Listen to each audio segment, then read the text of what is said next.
ગુજરાતમાં સ્થાનિક સ્વરાજ્યની ચૂંટણીનો જંગ ખરાખરીના મોરચે પહોંચ્યો છે। ફોર્મ ચકાસણી બાદ આખું પિક્ચર ક્લિયર થઈ રહ્યું છે, પણ આ પિક્ચર કોંગ્રેસ માટે અત્યંત ડરામણું સાબિત થઈ રહ્યું હોય એમ લાગી રહ્યું છે। ગુજરાતભરમાંથી મોટી સંખ્યામાં ફોર્મ અમાન્ય થયા છે, પરંતુ સૌથી મોટો ભૂકંપ આવ્યો છે મધ્ય ગુજરાતના આણંદ અને ખેડામાં। કોંગ્રેસના દિગ્ગજ નેતાઓના ગઢમાં જ ભાજપે ગાબડું પાડ્યું છે। આખરે ક્યાં કાચું કપાયું અને કોણે કોનું સેટિંગ પાડ્યું, જોઈએ આજના ખાસ અહેવાલમાં। નમસ્કાર, તમે જોઈ રહ્યા છો ગુજરાત તક અને આપની સાથે હું છું હેતાલી શાહ।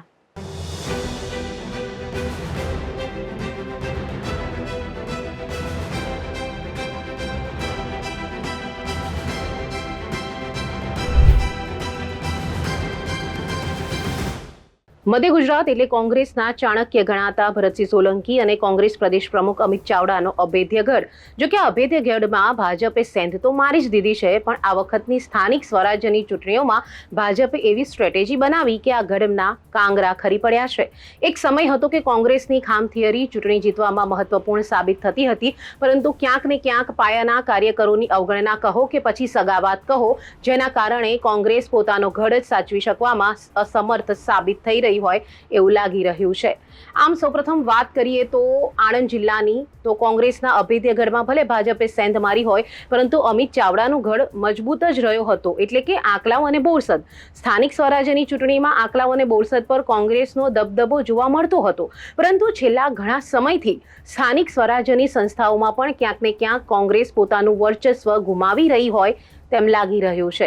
હાલમાં યોજાઈ રહેલી સ્થાનિક સ્વરાજ્યની ચૂંટણીઓમાં આણંદ જિલ્લામાં ભાજપે જિલ્લા પંચાયત, તાલુકા પંચાયત અને નગરપાલિકાની કુલ 25 બેઠકો પર બિનહરીફ જીત મેળવીને ચૂંટણી પહેલા જ વિજય ઉત્સવ શરૂ કરી દીધો છે।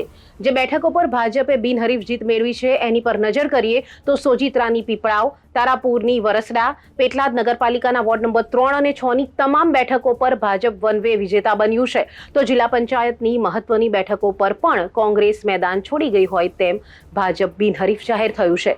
ચર્ચા તો એવી પણ છે કે આણંદમાં વર્ષોથી ભાજપ કોંગ્રેસ વચ્ચે સેટિંગ ચાલતું હતું, પણ આ વખતે આમ આદમી પાર્ટીએ ખેલ બગાડ્યો છે। છેલ્લા 27 વર્ષથી આણંદ પાલિકામાં ભાજપનું રાજ છે। અત્યાર સુધી અમુક વોર્ડમાં કોંગ્રેસ ઉમેદવાર જ ઊભા નહોતી રાખતી, પણ આ વખતે આમ આદમી પાર્ટીએ મેદાનમાં ઝંપલાવતા ક્યાંક ને ક્યાંક સેટિંગ તૂટ્યું હોય એવી ચર્ચાઓ થઈ રહી છે।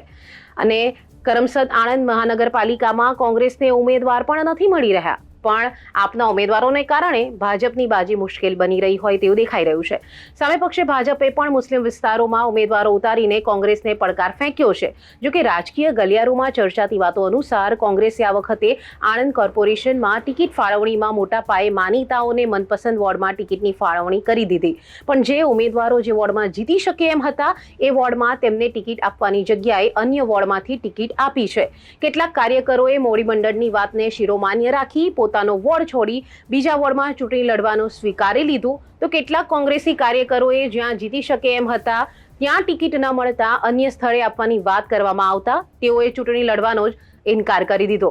એટલે કે કોંગ્રેસ પોતાના જ કાર્યકરોને હરાવવા માટે અન્ય વોર્ડમાં ટિકિટ ફાળવતી હોય એવી ચર્ચાઓ રાજકીય ગલિયારોમાં થઈ રહી છે, જેને લઈને ભાજપ કોંગ્રેસના કાર્યકરોની નારાજગીનો ભરપૂર ફાયદો ઉઠાવી રહી હોય એમ લાગી રહ્યું છે, અને એટલા માટે જ 25 જેટલી બેઠકો ઉમેદવારી પત્રના ચકાસણીના દિવસે જ ભાજપે બિનહરીફ જીતી લીધી। આવી જ હાલત મધ્ય ગુજરાતના ખેડા જિલ્લાની પણ છે। જો કે અહીંયા પિક્ચર કંઈક અલગ છે। અહીંયા પણ ભાજપે ફોર્મ ચકાસણીના દિવસે જ 17 જેટલી બેઠકો ખિસ્સામાં નાખી દીધી છે, અને એમાંય નડિયાદ મહાનગરપાલિકાની પ્રથમ ચૂંટણીમાં જ કોંગ્રેસની હાલત કફોડી થઈ ગઈ છે। નડિયાદમાં કોંગ્રેસના ઉમેદવાર રવિન્દ્ર ડાભી રાતોરાત કેસરીઓ ધારણ કરી લેતા વોર્ડ નંબર 2 ની બેઠક ભાજપના ફાળે જઈ શકે છે। સૌથી ચોંકાવનારી વાત તો એ છે કે ખેડા જિલ્લા પંચાયતના પ્રમુખ પદ માટેની આદિવાસી અનામત બેઠક પર કોંગ્રેસના ઉમેદવાર રમણભાઈ તડવીએ ફોર્મ ખેંચી લીધું અને ભાજપનો ખેસ પહેરી લીધો। આ કારણે હવે ખેડા જિલ્લા પંચાયતના પ્રમુખ ભાજપના જ બનશે તે નક્કી થઈ ગયું છે। ખેડા જિલ્લાની નડિયાદ કોર્પોરેશનમાં તો કોંગ્રેસે વિચાર વિમર્શ કર્યા બાદ જ કાર્યકરોને નારાજ કર્યા વગર ટિકિટોની ફાળવણી કરી હતી। કોંગ્રેસે નડિયાદ મહાનગરપાલિકાની ચૂંટણીમાં 50 જેટલા એટલે કે 52 બેઠક પર 50 બેઠક પર ઉમેદવારોને ચૂંટણીના જંગમાં ઉતાર્યા હતા, જેમાંથી એક ઉમેદવારે તો ચૂંટણીમાં ઉમેદવારી પત્ર ચકાસણીના દિવસે જ ભાજપનો ખેસ ધારણ કરી લીધો। જો કે અહીંયા ભાજપ સોગટા ગોઠવવામાં સફળ રહ્યું હોય એમ લાગી રહ્યું છે, અને રાજકીય ગલિયારોમાં ચર્ચાતી વાતો અનુસાર હજી પણ ભાજપ કેટલીક બેઠકો બિનહરીફ જીતી શકે છે.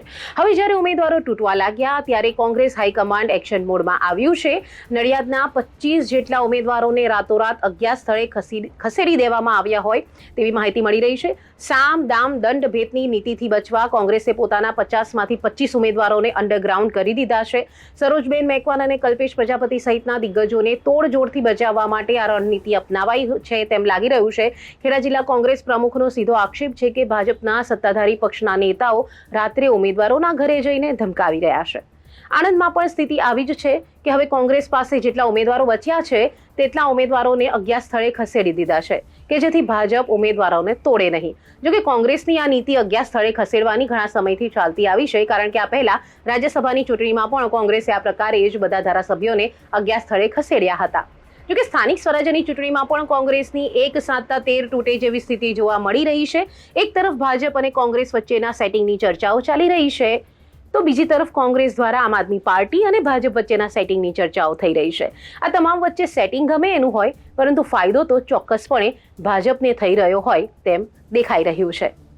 ચૂંટણી પહેલા જ આણંદ અને ખેડામાં ભાજપે જે રીતે બિનહરીફનો દોર ચલાવ્યો છે તેનાથી કોંગ્રેસના પાયા હચમચી ગયા છે. એક તરફ ભાજપનો વિજય વિશ્વાસ છે તો બીજી તરફ કોંગ્રેસનો ડર અને આક્ષેપો. શું મતદાનના દિવસે જનતા તોડજોડના રાજકારણનો જવાબ આપશે કે પછી ભાજપનો આ કેસરીયો વાયરો આખા મધ્ય ગુજરાતને લપેટમાં લેશે? તે જોવું રહ્યું. સ્થાનિક સ્વરાજ્યની ચૂંટણીના પળે પળના અપડેટ્સ માટે જોતા રહો ગુજરાત તક.